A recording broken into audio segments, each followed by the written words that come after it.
Webadde sabo Ssentebe wa division addako ate tutwale mu kiddako.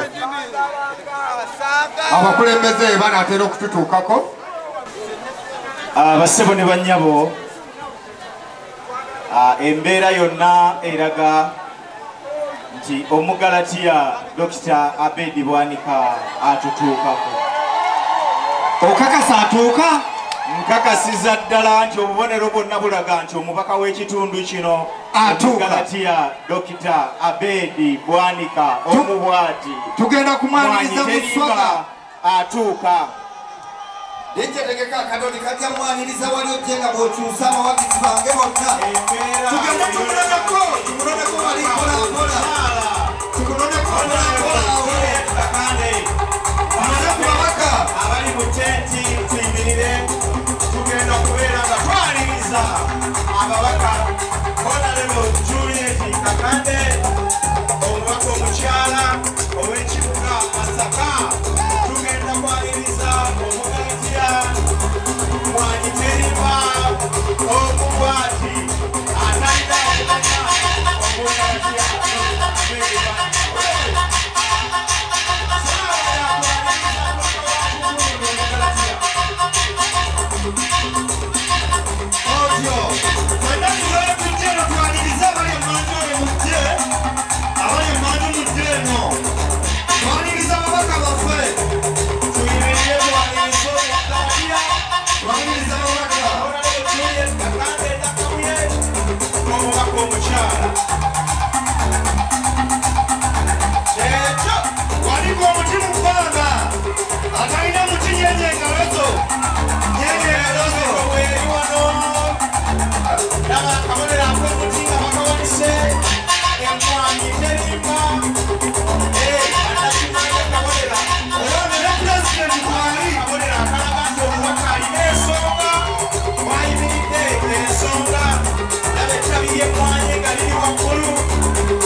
ababaka baffe kabafulume mpola mpola owekitiibwa Meya Nnaku Musana oyo naye atuuse Michael Mulindwa Nnaku Musana Meya wa Masaka City atako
Dr. Bedi Bwanika Amazuka. Today we want to look at Juliet.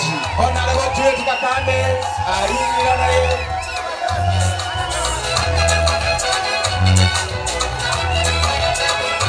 Honorable Juliet Kakande. Huyo wamitusa. Masaka City. Ekitiibwa Nnaku Musana Meya wa Masaka City atako naye atuuka.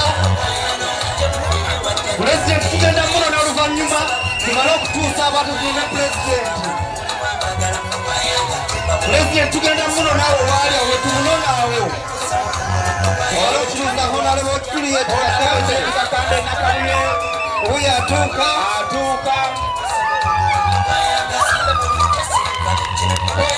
owekitiibwa Michael Mulindwa Nnaku Musana Meya wa Masaka City addako ate nga ye division Meya owanyendo Mukungwe aliko none President ate twaniriza Honorable Councillors Brian Nduka twaniriza President Mukungwe President huyo naye aliko atuuka Honorable Masaibwa Magas Buga Samba President Wadif